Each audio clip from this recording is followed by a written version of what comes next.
Yeah, a little interruption right there, but yeah. So not only did he have on 3 pair of socks with sandals, he had on some Hawaiian shorts, which was you know, it was a little hot outside that day. So I'm like, all right, he got on the shorts.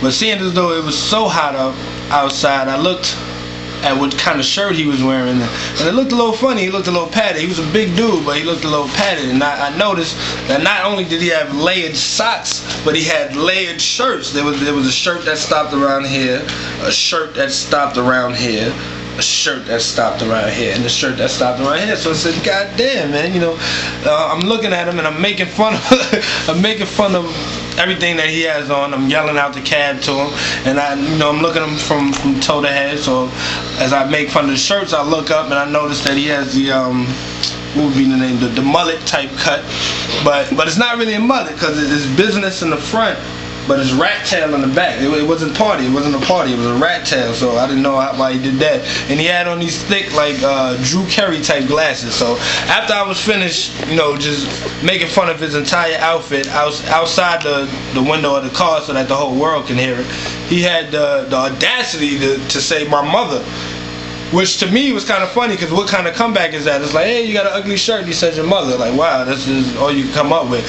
And me personally, I never liked the mother jokes. That's always been a trigger word for me to get me angry. So when he said that, I told the cab driver to stop the cab, which he did. So I said, hey man, this is a cool cab driver. But when I went to go outside the door, I was asked not to, and the cab driver pulled off. So in my last efforts to fight this dude, I said, hey man, I'm going to such and such address, meet me there, because I don't want to say the address I was going to.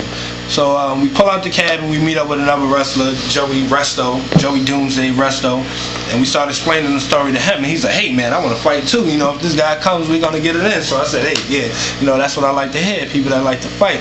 So as I'm saying that, I look down the hill one last time just to see if I see him. And I see him, which blew my mind. It shocked me. I was like, hey man, I told him to come fight me, and he actually showed up. So I said, hey man, he's got balls, he must be tough, or he's retarded. But either way, I'm about to go find out. So we all make our way down the hill, me, Sin, but actually Sin was talking to the girl he was with at the time. He was talking to her for a second. So me and Doomsday start to make our way down the hill. Sin starts following after us. And I get up to the guy. I get up close to the guy. And as soon as we meet face to face, he says, you know, you got a big fucking mouth, you know that? So I said, oh yeah? Why don't you do something about it? And I gave him my chin. I gave him the opportunity to hit him, because people might say I'm crazy. I like to get hit first just to see what, you know, what the competition got. It's not a tough thing. It's not bravado, excuse me. It's just, you know, I want to see how much I can take. I've never been knocked out in my life from a hit. Never, not once. That's honest answer to you. I've never been knocked out once. So, you know, I just wanted to see what he had. So I stuck my chin out, and he was a pretty big dude. He was bigger than me, so I figured this might be a real fight. He was like older, but he was still big, so I said, you know, it might be good. So I stick my chin out to the guy, and he does a swing. And I just look back and I see Sin, and I'm like, wow, he didn't swing. And I turn around, hit him, wow, just cracked him. And he drops, boom, cracks his head on the wheel of a car, his glasses shoot out, he's laid out on the floor, and I'm like, oh man, you know, I just laid him out in one hit. I really wanted to fight, rolled my sleeve up, and I'm like, forget it, I knocked him out, let's just go watch the pay-per-view. So as I'm walking off, I hear, you got a big fucking mouth, you know that? And I couldn't, oh man, I was shocked. I couldn't believe it. It was crazy, because I just knocked you to the floor in one hit. I thought I knocked you out, but apparently I didn't. So now you got to turn around. I got to turn around and give you the boots to the mouth. So I turn around to kick him in the face while he's on the floor, and I see he's still laid out. And just, he keeps repeating the same thing. You got a big fucking mouth, you know that?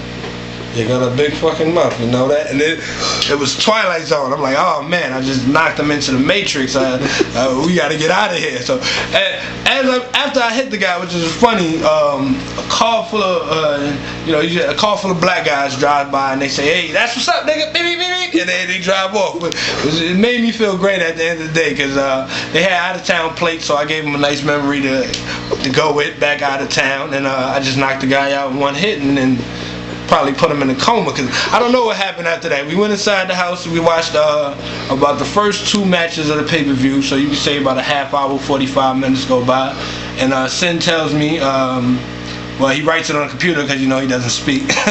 Sin tells me, nah, seriously, he tells me, let's just go back out there and check on the guy, see if he got up or anything. So, mind you, 45 minutes has went by, and we go out to check on the guy, and then you see the ambulance lights flashing, and there's a whole crowd around him, and I'm like, damn, you know, he's probably repeating that for 45 minutes.